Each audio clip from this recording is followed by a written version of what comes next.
Ruang forensik selalu terasa dingin, bukan hanya karena pendingin udara, tapi karena tempat ini menyimpan akhir dari banyak cerita.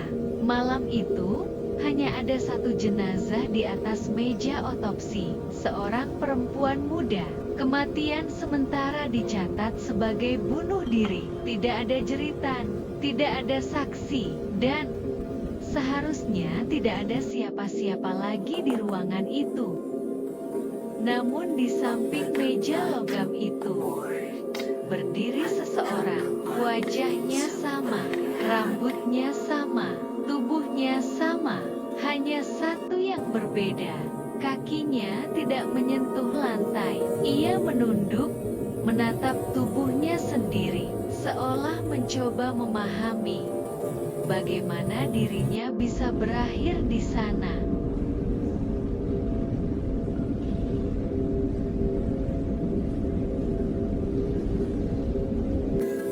Di leher jenazah itu, tidak ada luka terbuka, tapi ada tekanan samar, terlalu halus untuk disebut kebetulan. Detail kecil seperti ini sering terlewat, dan terkadang, justru detail seperti inilah yang ingin ditunjukkan oleh mereka, yang sudah tidak bisa bicara lagi.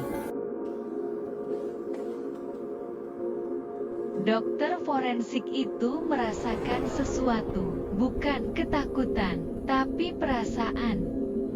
Diperhatikan, saat ia menoleh ke kaca lemari, bayangan samar itu terlihat. Diam, tidak mengancam, seolah berkata, "Lihat lagi."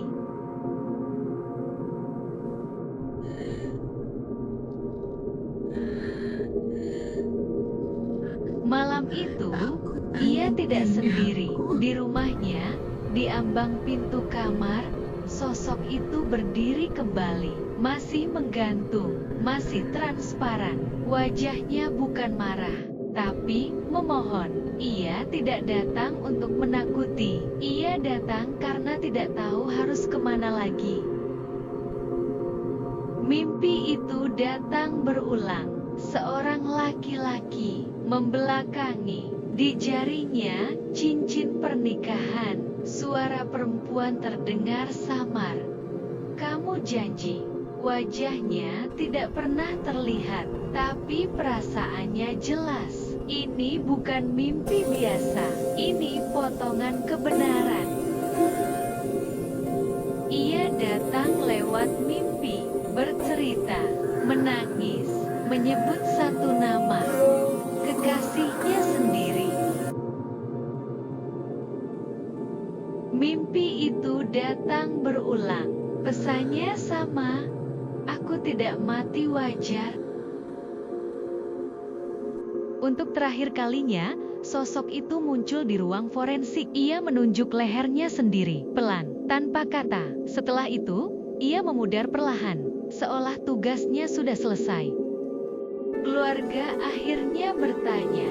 Dokter itu membuka kembali apa yang dulu terlewat.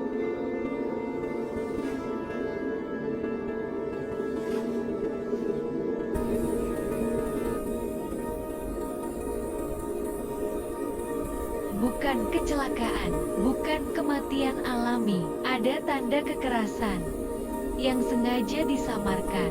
Pemeriksaan ulang membuktikan semuanya. Ini bukan bunuh diri, pelakunya adalah orang yang paling ia percaya, kekasihnya sendiri, seorang pria yang sudah beristri. Setelah pelaku ditangkap, ruang forensik kembali sunyi, tidak ada lagi penampakan, tidak ada mimpi, karena kebenaran akhirnya didengar, dan ia tidak perlu kembali lagi.